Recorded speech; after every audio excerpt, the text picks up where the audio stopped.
Good morning. My name is Yussel Gonzalez, reporter from AFP. I would like to invite Marita Perceval. She's Regional Director, Latin America and the Caribbean for UNICEF. And Maria Jimena Duza. She's a Colombian journalist. And Mariana Benitez, who's a lawyer, and we will be discussing this crucial topic for us.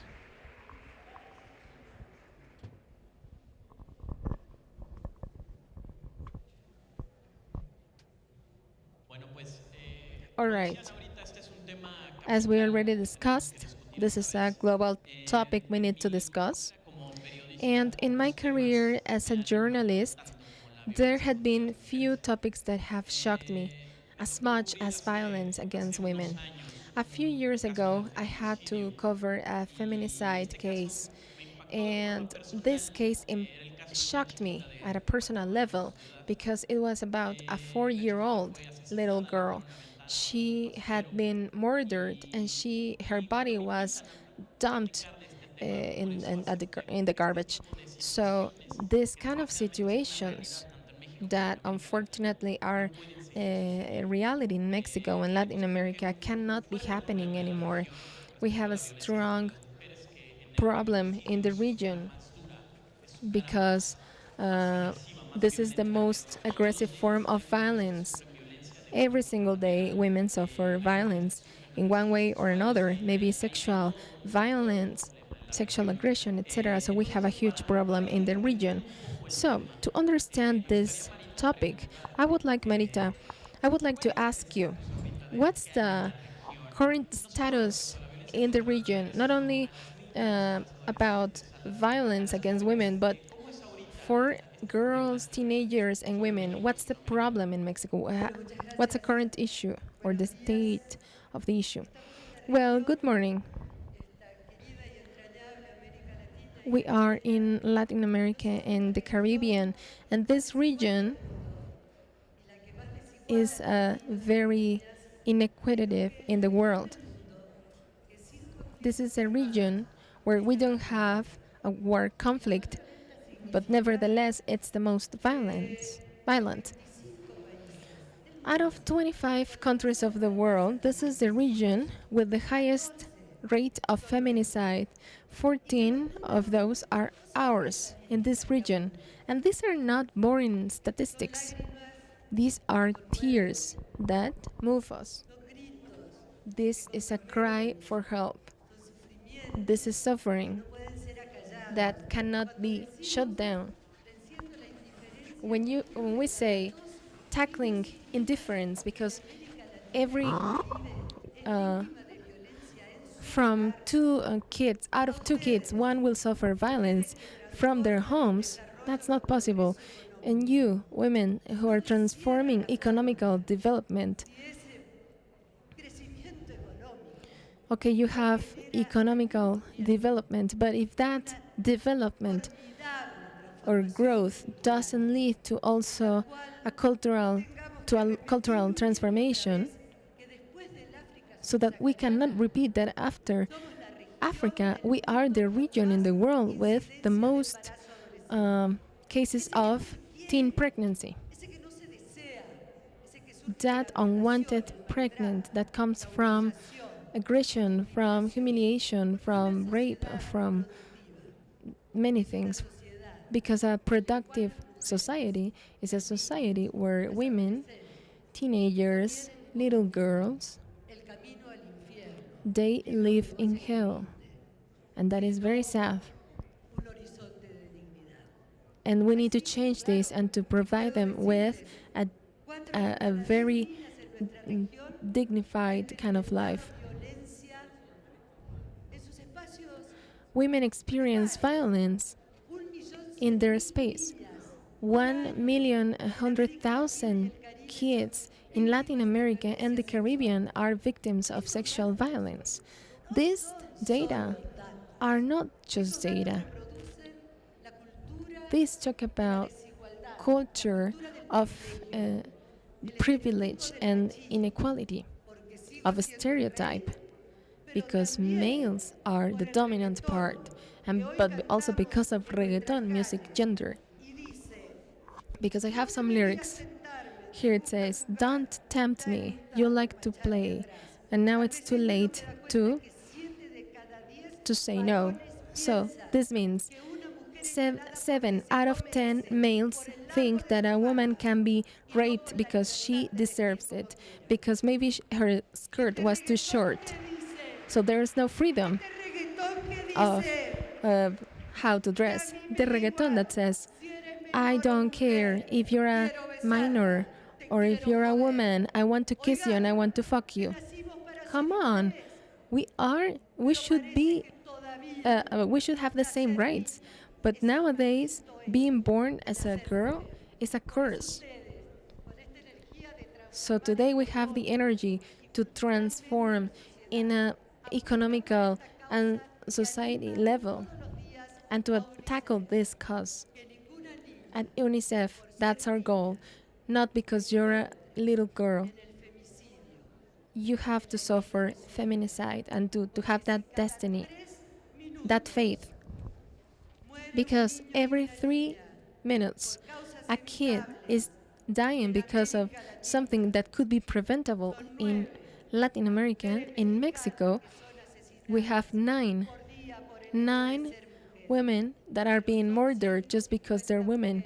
And then we can talk about 150 female bodies because when they were little kids, they suffered violence because they were raped when they were teenagers. And if you're an indigenous woman, of course, 1 out of 4 doesn't go to school. And if you're Afro American, you have it hard. And if you are disabled, 7 out of 10 disabled women don't have access to school. So, what kind of cities are we going to develop? What kind of society if we don't have an impact on those things? Yes, I think Marita is showing us something that is a cruel reality, the reality of many women. For many males, it's easy for them to say, "Oh, if you know how to cook, then you're ready for marriage." Or, "Hey, if you're wearing certain things, you're asking for it." So, I would like to ask, in Colombia, how do you experience this macho culture? How could you fight this culture? Because at the end of the day, the question is, how are we going to end this macho culture so that we can raise awareness about all of these kids that are in danger? Well, first of all, thank you for inviting me. I come from Colombia, which is a country that just ended a war conflict that lasted for almost 60 years. In this war, the body of females was the terrain where the conflict was fought. War is the most sexist thing that there is because war the war represents all the ugly sides of sexism and expose this in a very brutal way. So I could not agree more with what Marita said. We can talk about dignity, dignity of females, of women. This dignity has been violated. It's not only because of a war that you are the victim of sexual violence. In Colombia, I can tell about two things. I can talk about two things. This could be lessons. First of all, we came out with this peace agreement and a chapter for gender equality, where we recognize that the victims of that war conflict were women, raped women, absolutely women, because they were left without a voice and without an importance because of the war. And when we were signing this agreement, I think this is a very important topic. When we signed this peace agreement in Colombia, we lost it because of this chapter. This chapter was the disruptive part in this peace process, because that chapter that had to do with recognizing all the things that war took from women and to recognize it and to say, hey, this happened, and then introduce a concept called gender ideology, because actually that was a new concept. I had to look it up. So, because of this concept, information kept flowing in fake news, and they were saying that the peace agreement wanted to end with the family concept, but actually it was about giving women their dignity back, the dignity that they had lost because of the war. And what happens nowadays? Well, nowadays, after everything that happened in Colombia, we have the monument Doris Salcedo. She's a representative, and she represents peace. But this is like a counter monument to peace. And this is about all the things that we believe we have to do in Latin America, because in many countries, the grief of women is not even heard. So this monument was about, hey, instead of building a monument, which is very macho, we decided to come up with a counter monument that is a monument honoring victims. And of course, they were females, sexual violence victims. And we invited every single woman who had been a victim of sexual violence in the last years, so that they came here to the monument and they could help us bring it down. After the peace agreement, we have 8,000 weapons for the monument. So women went there to the monument to try to tear it down, to hammer this monument. Women from every social status, from every cultural status or ethnicities. And from the first time, women felt the grief of women that they never felt before. Because this society, with all the rules that we have, because I mean, I come from a society where we have laws for feminicide, for helping women denounce all the aggressions, but the race in sexual aggressions and feminicide keep growing. So, what are we missing?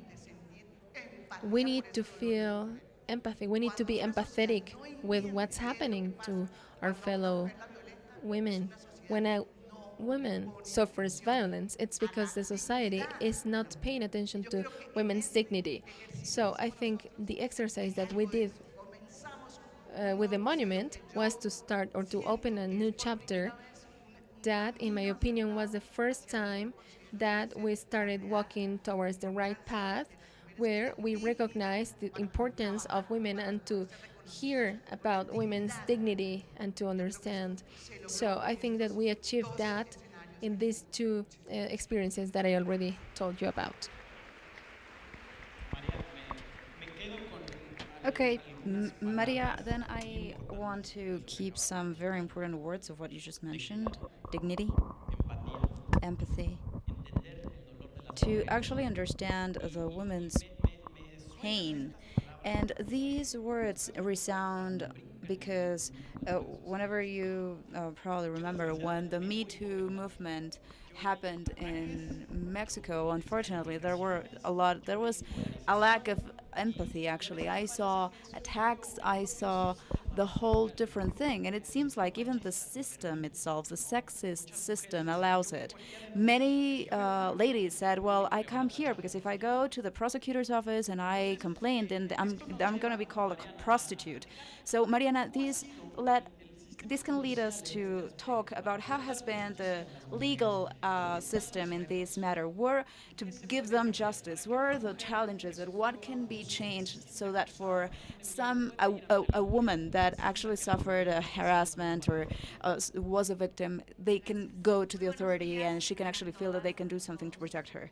Thank you. Good morning to each and every one of you. Thank you very much, first of all, to Chiara for the invitation and for this huge opportunity of communicating with so many people, so many women of different spheres, and all of them with that intention and a willingness to learn, to contribute to the well being of all of us. Yes, this is a really nice panel because Marita as well as Maria have shared with us, Marita from her experience in the topics of all the work that she has done and the protection towards childhood programs, and also Marita with a huge career for what I've heard from her about her experience in Colombia. And well, in Mexico, Mexico is Latin America, of course, and well, yes, Marita actually said that well. Latin America is the most violent region of the world today for women. And of course, the origin is because of this asymmetric power system, these patriarchy that has gone through all of the cultures in the world. And that is why we are saying that violence, if we review the figures, I could keep telling you and giving you figures and what has to do with human trafficking and forced marriages and domestic violence. And the only conclusion that we can obtain from that is that this is a social global pandemic. Because here, what we are seeing is that even if we can go deeper and we can focus because of the structural matters that a country is suffering. This is a transversal phenomenon that we are seeing in the most developed countries and, of course, in the poorest countries as well. So, what has happened throughout all of these years? It has been a very slow process to visibilize what violence is. Imagine today we can talk about feminicide, and we believe that it was always there, that that term always existed. We believe that that concept and that crime was always contemplated in a law, and that is not the case. Just to get to legislate, first internationally, in a matter of feminicide and actually put a name of what sexist violence is, the violence that can actually kill women just because they are women, that has taken decades. That has taken decades, as well as the effort and the work mainly of a lot of feminist women, of a lot of women that are warriors and that open the path little by little, and that many unfortunately didn't even get to see their advances to the day that we are today. Of course, that we have already international bodies that have legislated, that actually have placed the spotlight on what is violence against women and what types of violence are there. Because we're not just talking about sexual harassment, we're not just talking about a physical violence, there is also psychological violence, there is also patrimony or economic violence. And there is also, by the way, and of course we know that very well, political violence. So, the fact of being able to give it a name has been a huge advance, but it has taken a long time. And today, even if, yes, to an international level, we have had advances there, Latin America has a covenant of Belém do Pará that is the reference of where we started, so that also we can recognize that this is a human rights matter. This is not just a matter of just naming it and saying this is a consequence of sexism. No, we're talking about a human rights matter, and this has to do with what Maria has mentioned, and it has to do with dignity. Because what human rights does is that we need to recognize that each human being has a dignity, that it has to be recognized. And well, now in Latin America, even if there are some countries that have advanced in typifying or categorizing the crime as feminicide, there is still a lot to do, because it is not enough with just including in a criminal code feminicide as such, and then institutions again shadowed by this sexism with this system. They believe that they solve the issue with this. But we still lack a total vision, a total view, a holistic view, a systemic view that can actually legislate all of those actions that have to be taken. The state, yes, but also to involve this private sector, the civil society, the organizations of women, so that then we can integrate. Well, first we can define, and then a public policy and a great strategy, because I insist, this is not just a matter of laws. This is a matter of it having to be a system of life. And then there it is connected with the topic of culture. And yes, of course, we have talked about how to change masculinity and generating a new masculinity. And of course, that has to do with culture, of course. But it's not just that. It's also a matter of requiring concrete, specific actions to empower women. I was talking and I was mentioning that I was pleased to say hi to Gabby from OECD, and she is Mexican as well. And so we were agreeing, and we thought, and one of the very specific points with which we're going to manage to stop this violence, even if it sounds like an actual speech, is economic empowerment. If you see two cases, one where a woman is working and is economically independent, even regardless whether they have or not children, and then you have another woman that she depends totally on her husband, it is way more probable or possible for her to never maybe get out of that violent circle if that woman doesn't have the economic capability or capacity to break that violence cycle. That's where it is so important that the whole system can change. And it can change through laws, it can change through mentality, but also it can change governments. And actually, Christine Lagarde was mentioning this yesterday as well. Why is it important for women to study and to prepare themselves? Why is it important for women to be involved in other sectors of economy? Because the more there are women making decisions, the more we have them in decision-making positions, they are going to actually think in other women and what they need and what the tools are. How can women actually move forward? So I think that probably I would leave it here in the first round, just to set what the context is of the law, of the system, and afterwards we can talk about very specifically the judicial matters. Yes, yes, yes, of course. Actually, well, unfortunately, in Mexico right now, and probably in a huge part of Latin America, we have an awful impunity issue. More than 90% of crimes in Mexico are not being complained or mentioned. They don't have any solution. For example, if we have been robbed, we would rather not go and to the authorities because we believe that that is not going to go anywhere. And obviously, this topic of violence against women is way, way stronger and harder. So, Marita, I would really like you to explain to us this topic about impunity.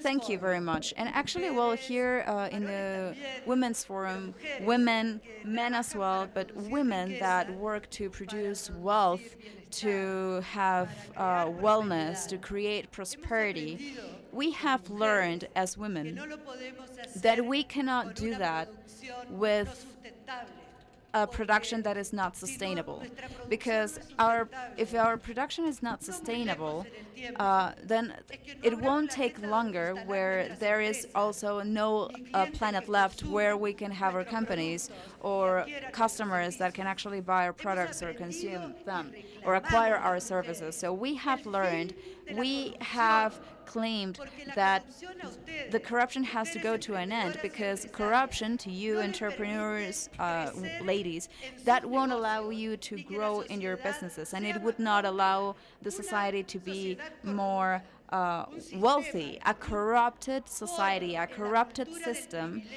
places in the privileged culture what should be the investment in the right for education, to healthcare, well-being, being able to help those that are further, that are left behind. But also, we have learned as entrepreneurs, as us from UNICEF, that there is no way of having a wealthy society in peace with all of these impunity matters. What you have said in many countries of Latin America, just think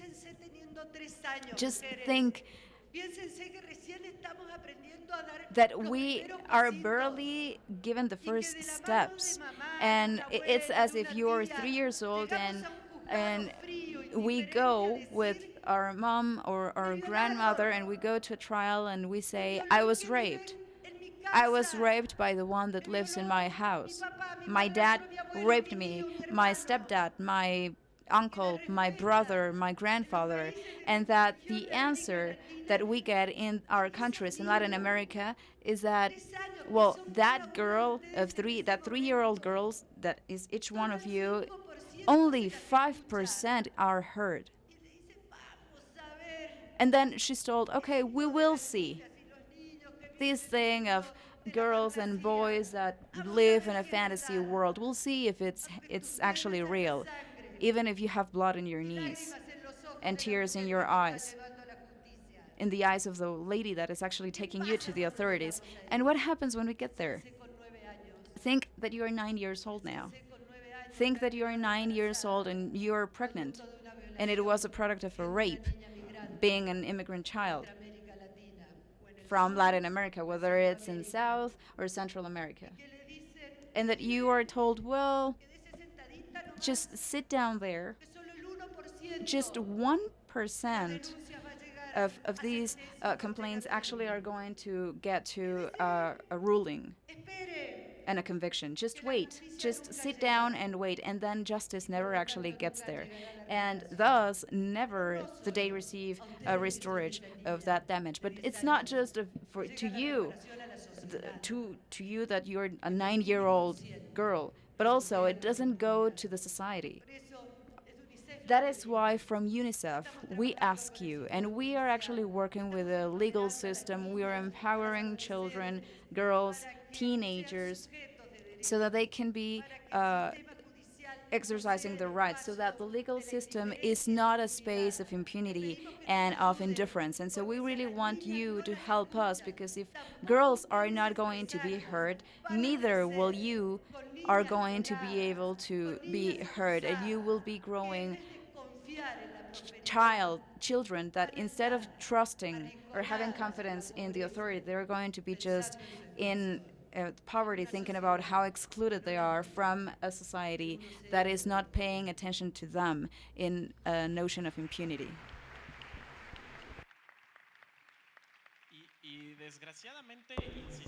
And unfortunately, we insist in this topic of impunity because, as I said, this is not just a matter of Mexico, it's actually the region, the whole region. And I would like to ask you, Maria Jimena, how is it like in Colombia? Can in Colombia a woman that suffered any type of harassment, can she go to the authorities? Can she actually expect to receive justice from the authorities? Well, I think that what happens is the same thing that happens in many other countries. We have had so many laws because of very specific murders. For example, in 2012, a 35-year-old woman was impaled. I don't know if you get what I'm saying, but that's how she was killed.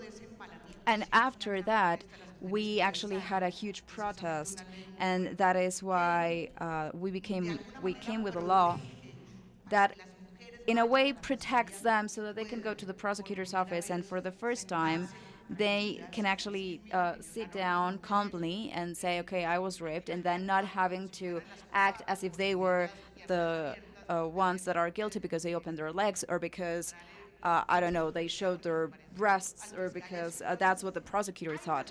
So there are some important laws, yes, but the most curious thing in Colombia that I believe that is the same thing that happens in other countries is that the problem is not the laws. We have really good laws. The problem is a culture.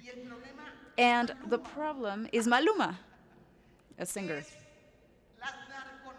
It's drug trafficking soap operas. I don't know if you know who Maluma is. Well, he is Colombian as well.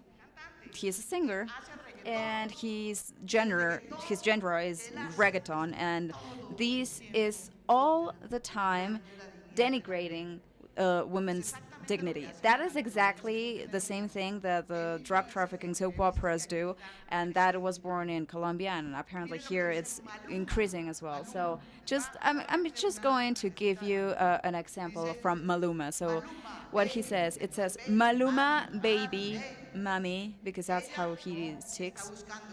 She is looking for a boyfriend. She wants to fuck. She wants to forget that bastard because he was unfaithful. She was heartbroken, and she doesn't want somebody to build it back. She doesn't want to be fucked. He just wants to replace that dog that is not valuing her. She wants to take advantage of the fact that she is really in a good fitness level. This is actually the best song from him. So we in Colombia, we have actually women, many women, we have protested so badly against these lyrics because this is the type of the lyrics with which our children are dancing to. So our sons, our daughters are dancing to these lyrics of these songs.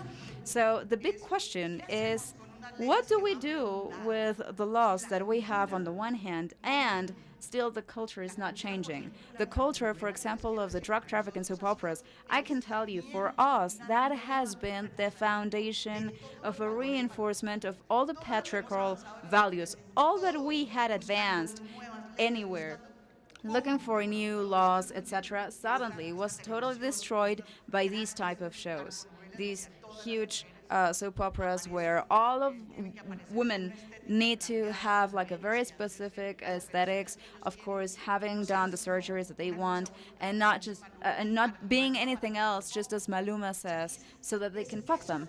That's as he says. So that's what we want. Is that really what we want? There is like a dichotomy there. On the one hand, we have progressed in laws, we have progressed in many things, and the previous panel was talking how, yes, there has been progress, but there has also been going back in cultural matters and things that have to do with the changing of paradigm. And I think that we still have a very long way to go. And one of those topics have to do with the industry, the film industry. And in that specific case, with this topic of these drug trafficking soap operas, and just drug trafficking, that is a whole different story, but that is reinforcing, it is imposing the patriarchy values that we have in an already sexist society. Okay, thank you, Maria. I believe that you are, again, you're talking about the dichotomy. So, yes, there is a conflict between the laws and the way that they are being exercised and the people that are in charge of exercising them. So, Mariana, how can we start solving? Let's talk a little about solutions of actually solving these problems, this toxic culture, sexist culture, to stop including or even going to the legal systems, and then we can start giving justice to women. You're talking about a very important topic because I was mentioning before, even if laws, I mean, laws are not everything. And and the patriarchy has pretended to do that, that thinking that, okay, because we already have a regulation, a very specific topic, they can be entertained with that. And I say that because actually that has been the way it is in our country. I wouldn't say in the Mexican context that our laws are perfect. Those that have to do with, for example, categorizing crimes against women and establishing the policies, the programs in order to stop this violence. I would say that there is still a lot of adjustments to make. Why?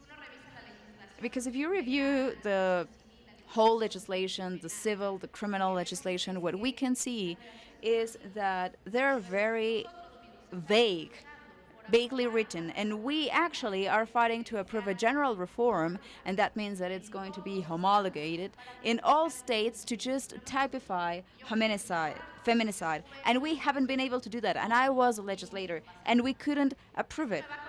And that is actually going to connect with one of my conclusions, but well.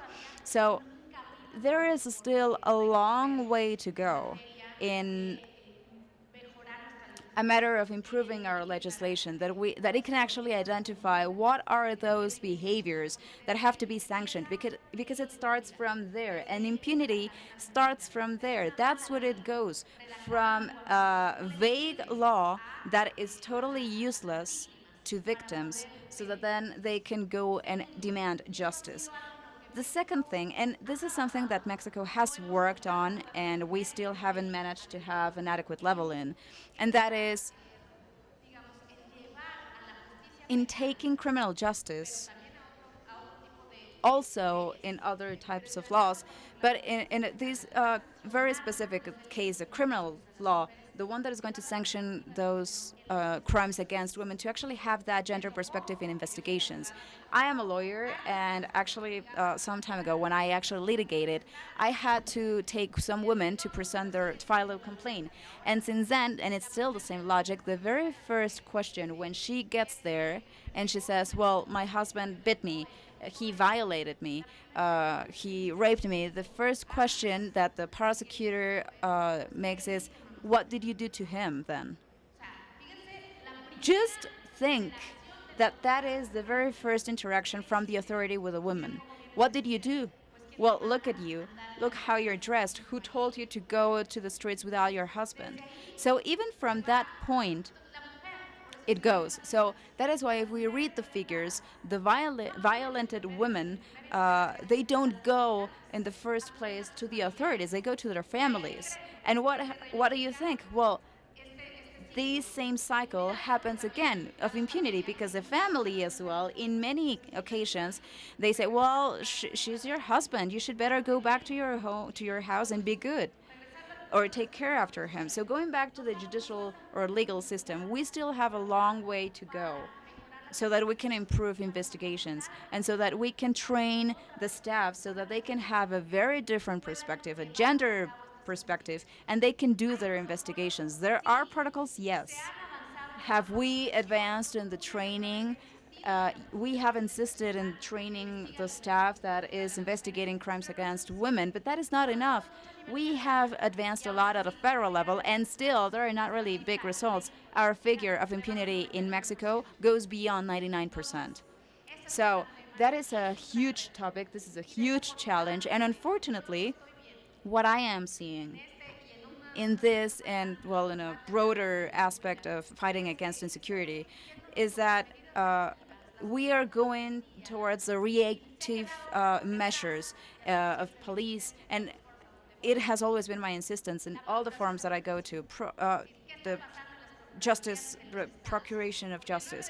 What is happening in the States? Because 9 out of 10 crimes in Mexico are at a local level. So that depends on the local authorities. And that's where the women in the states of the country that don't have resources, that don't have affirmation, and unfortunately the poor women, the ones that are the least empowered, are the ones that sometimes suffer violence, and they have to face this type of justice and this type of system that disencourages them, and obviously that is not giving them justice. So there have been advances, yes. We have had international institutions to work here, and I know that in other countries in Latin America you face these challenges as well. So how can we achieve or manage to give justice to the people? And also from there we could actually establish a very clear message that sexist violence is punished. That is not normal for us to be harassed.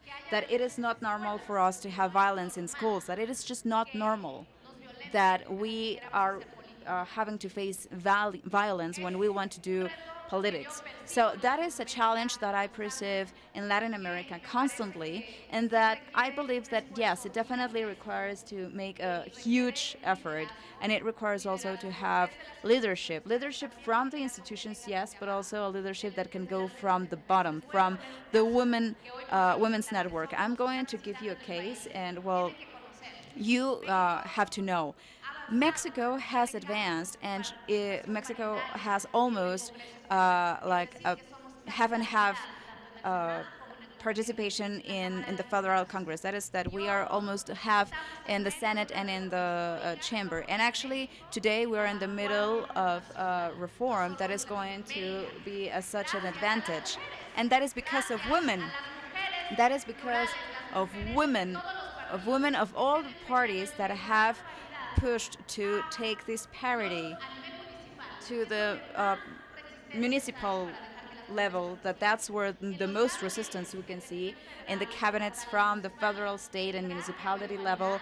There must be a parity. We have established a regulation for them to be parity also in the courts and also in other types of bodies that we call them constitutional and autonomous, that are not part of the executive branch, but they are state-related bodies. So this is an example, and because I am part of different collectives that we're working on impulsing these reforms, this example is giving us a lot of hope that meaningful changes that we would have thought that were impossible can actually be managed with the networks of women. That is why I recognize that these type of forums, what they do is to connect us and to remind us of our huge capability of being able to be allies with the huge causes. Thank you very much. This is a topic that we could be talking for hours. Unfortunately, we are running out of time. But Marita, just a little as a conclusion, Mariana used the word hope. And I would really like you to tell us what specific initiatives we have in the region that can give us hope for one day, maybe in this forum, we can stop talking about sexist violence. I am right here in front of women and some men that are not characterized by just speaking, but instead action. And UNICEF in transformation, giving solutions and going to get there. Violence, domestic violence. We were mentioning 1 out of 2 children, boys and girls. We have worked on laws to eliminate that the corporal or the body punishment to be forbidden, because it is true. Laws are not enough, but if we don't have a law, that wouldn't be enough. It wouldn't be enough. Without that, we wouldn't be present in any parliament. And if we have parities, because we have laws.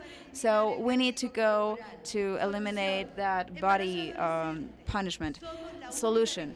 Now, teenage pregnancy. We are the only region in the world that has increased this teenage pregnancy from 10 to 14 years old. That's why we work on this education, sex education. We work with governments to give full healthcare services. We are working on education for autonomy and responsibility, child marriage. In Dominican Republic, we won the Cannes Award with a film that is called The Worst Soap Opera, because in the Dominican Republic, just as in many other countries in our region, 25% of the girls before 18 years old are in these type of situations. Most of the times they are forced, and just as a bargaining, even just to get out of the poverty that they are living and the violence that they are living in their places. And there we could not only reach or take that message of the worst soap opera, saying no, it's not just fleeing and going away. It's going to the school. It's going to getting educated. It's being autonomous. It's being respected. Education and homework. As I was saying, indigenous girls, rural girls in a country of origin being indigenous means that if you're a girl, you only go to school 3 years. 3 years. So they are pretty much working in their houses, taking care after their mother that maybe is sick, to their little brother, the grandmother, the grandfather that is there, the aunt that went and lived with them. But no, girls shouldn't be there. That is why we're working with UNICEF so that we can have networks that can take care after them, policies that can be of service in the very early childhood. Early child development. Entrepreneurs, if we don't invest in this aspect, then we can be certain that that girl or that boy are going to have a neurological development, and in their temper and in their personality, it's going to be 1.6 times less than if they had had access to the early childhood development. And you want to have good workers, you want to have smart workers, you want to have informed workers, you want to have workers that can have spaces to breastfeed their children, workers that can manage to have the resting hours whenever they need to, workers that cannot go to work with a beaded face, but instead with the eyes and the sight full of dreams, disabling. 7 out of 10 kids don't go to school in Latin America. So from UNICEF, we are working on having inclusive materials. And that is not just for blind child, but also for deaf people, also for any other sensory issues. And companies are actually helping us because we are not producing that material in UNICEF. So thank you for that support. And thank you as well for the mobile companies that are also helping us in the immigration caravans. Here we have Christian, who is our representative in Mexico. And you know what? A cell phone doesn't only just send a WhatsApp. It can actually save lives, because whenever we give one phone to an immigrant child, the companies are helping us with the software so that we can have a safe migration, and it helps to send that text or that message immediately so that they can be protected from the coyote or from the drug dealer. Thank you. Thank you also to the IT companies that are helping us so that in schools, for example in Dominic, that were all destroyed with the hurricanes of 2018, be built, and not to be inaugurated by the politician in charge, but instead so that they can challenge the climate change, having resilient structure. Thank you, companies, because you accepted the international standards of protection for childhood that UNICEF is asking for. Thank you. Thank you to the private sector, because you are allowing us to have a healthy feeding accessible in a region where the issues with girls to become models is anorexia, but for being poor is obesity. Thank you. We have solutions and we are doing them together.